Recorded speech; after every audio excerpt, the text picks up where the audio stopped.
पुरानी पेंशन की बहाली के मुद्दे पर आंदोलित सरकारी कर्मचारियों के व्यापक आंदोलन का असर इतना ज्यादा हो गया है कि अब एनडीए में ही बगावत शुरू हो चुकी है और एनडीए में बगावत इस कदर से हावी होती चली जा रही है कि अब पुरानी पेंशन की बहाली के मुद्दे पर आंदोलित सरकारी कर्मचारियों की जीत आसान होने वाली है और यह सरकारी कर्मचारियों की बड़ी जीत भी मानी जा रही है। दरअसल एनडीए में जैसे ही सीट शेयरिंग का फॉर्मूला निकला उसके बाद से सहयोगी दलों में भारी नाराजगी देखने को मिल रही है। इस नाराजगी की शुरुआत हिंदुस्तानी आवाम मोर्चा के अध्यक्ष जीतन राम मांझी ने की है। जीतन राम मांझी ने आखिर कहा क्या है सीट शेयरिंग को लेकर के, सबसे पहले आप वो सुन लीजिए।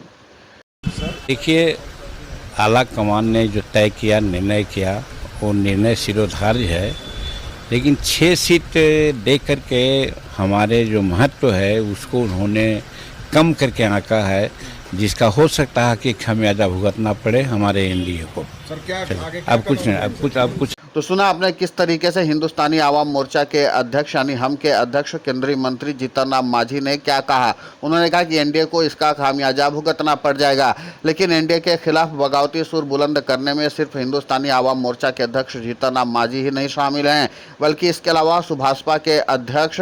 ओम प्रकाश राजभर भी हैं। सनद रहे ये दोनों ही सहयोगी दल जो हैं वो एनडीए के ही घटक दल हैं। आपको बता दें कि जीतन राम मांझी जहां बिहार में है तो वहीं पर उत्तर प्रदेश में सुभाषपा एनडीए की घटक दल है। और आपको बता दें कि एनडीए में सीधे तौर पर सुभाषपा को सीटें न मिलने के कारण 52 सीटों पर ओम प्रकाश राजभर ने अकेले चुनाव लड़ने का फैसला कर लिया है। अब जाहिर सी बात है कि अगर 52 सीटों पर सुभाषपा के अध्यक्ष ओम प्रकाश राजभर अकेले चुनाव लड़ेंगे तो इसका वोट कटेगा, सीधे तौर पर एनडीए का वोट कटेगा। और इसका इम्पैक्ट किसको मिलेगा? सरकारी कर्मचारियों को मिलेगा, क्योंकि पुरानी पेंशन की बहाली के मुद्दे पर आंदोलित सरकारी कर्मचारी जो हैं वो लगातार वोट स्ट्राइक करके सत्ता परिवर्तन करने की कवायद में जुटे हुए हैं। तो जाहिर सी बात है कि जब एनडीए के घटक दलों का बगावती सुर बुलंद होगा और उनके अंदर असंतोष देखने को मिलेगा तो इसका वोट स्ट्राइक सीधे तौर पर सरकारी कर्मचारियों को फायदे के रूप में शामिल हो जाएगा। यानी कुल मिलाकर के कि एनडीए के घटक दलों ने ही अब पुरानी पेंशन की बहाली के मुद्दे पर आंदोलित सरकारी कर्मचारियों के मूवमेंट को मजबूती देने का काम करना शुरू कर दिया है।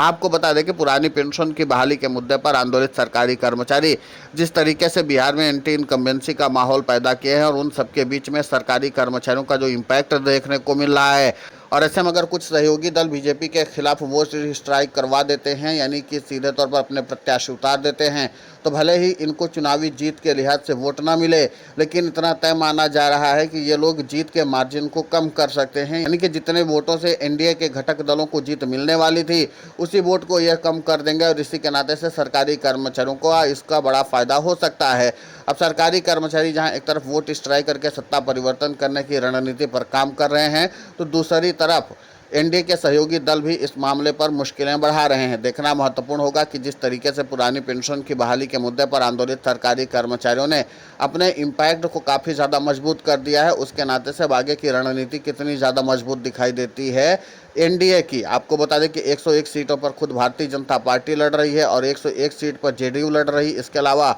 29 सीटें जो हैं वो चिराग पासवान की पार्टी को दी गई हैं। इसके अलावा उपेंद्र कुशवाहा और हिंदुस्तानी आवाम मोर्चा यानी कि जीतन राम मांझी की पार्टी को 6-6 सीटें दी गई हैं। तो जाहिर सी बात है कि अन्य सहयोगी दलों को सम्मानजनक तरीके से सीटें न मिलने के कारण 30 तो है और इस 30 का इम्पैक्ट अब आगामी बिहार विधानसभा चुनाव के रिजल्ट में भी देखने को मिल जाएगा, क्योंकि जाहिर सी बात है कि इन सहयोगी दलों को उम्मीद की जा रही थी कि कम से कम 20-20 सीटें हमें दी जाएंगी। इसके अलावा ओम प्रकाश राजभर ने तो पूरी फील्डिंग सेट कर रखी थी, राष्ट्रीय अधिवेशन तक बुला लिया था पटना में, और इसके बाद उन्होंने इस बात का ताल ठोका था कि कम से कम 20 सीटें हमें भी मिलनी चाहिए। तो यानी कुल मिलाकर के 60 सीटों के समीकरण पर अब मामला बिगड़ता हुआ नजर आ रहा है। और अगर 60 सीटों पर ही इन सब का स्ट्राइक हो गया, यानी कि जीतन राम मांझी से लेकर के और उपेंद्र कुशवाहा तक और फिर उसके अलावा ओम प्रकाश राजभर तक, तो जाहिर सी बात है अगर 60 सीटों पर खेला एनडीए के सहयोगी दलों ने कर दिया तो बाकी सीटों पर सरकारी कर्मचारी बड़ी आसानी से अपने वोट स्ट्राइक के जरिए कर सकते हैं।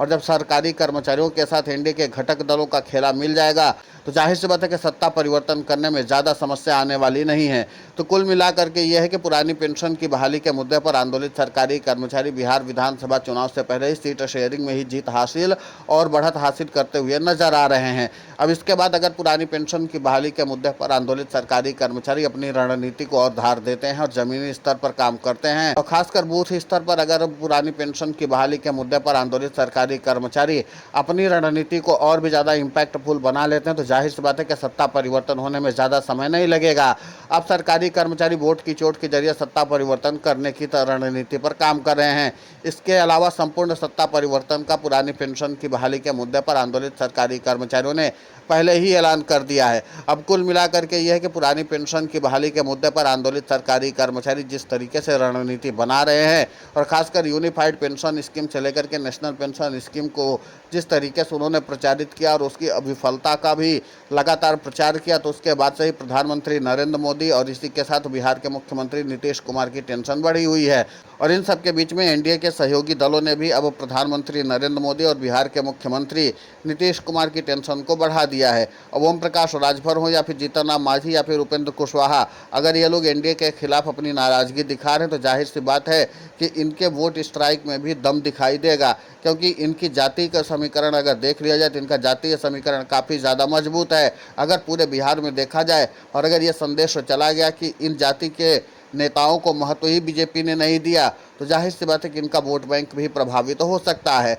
और इसी वोट बैंक के लिहाज से ही पूरी रणनीति तैयार की जा रही है। अब देखना महत्वपूर्ण होगा कि पुरानी पेंशन की बहाली के मुद्दे पर आंदोलित सरकारी कर्मचारियों का एंटी इनकम्बेंसी का फैक्टर कितना ज़्यादा प्रभावी साबित होता है, क्योंकि पुरानी पेंशन की बहाली के मुद्दे पर आंदोलित सरकारी कर्मचारियों ने एक बात तय कर दिया है कि बिहार में किसी भी हाल में सत्ता परिवर्तन करना है और अब सारे समीकरण जो हैं वो पुरानी पेंशन की बहाली के मुद्दे पर आंदोलित सरकारी कर्मचारियों के पक्ष में दिखाई दे रहे हैं। अब ऐसे में देखना महत्वपूर्ण होगा कि सरकारी कर्मचारियों का फैक्टर इस बार बिहार में सत्ता परिवर्तन करने का सबब बनता भी है या नहीं, क्योंकि अभी तक जो 2 राज्यों के विधानसभा चुनाव हुए वहां पर पुरानी पेंशन की बहाली के मुद्दे पर आंदोलित सरकारी कर्मचारियों का जादू नहीं चला था, लेकिन यहाँ पर पुरानी पेंशन की बहाली के मुद्दे पर आंदोलित सरकारी कर्मचारियों से लेकर के राजनीतिक विश्लेषक ये मानते हैं कि अगर एनडीए के घटक दलों में भी थोड़ा ऊंचा नीचा हुआ और उसके बाद पुरानी पेंशन की बहाली के मुद्दे पर आंदोलित सरकारी कर्मचारियों की एकजुटता देखने को मिली तो फिर जाहिर सी बात है कि एनडीए को बहुत बड़ा नुकसान उठाना पड़ सकता है,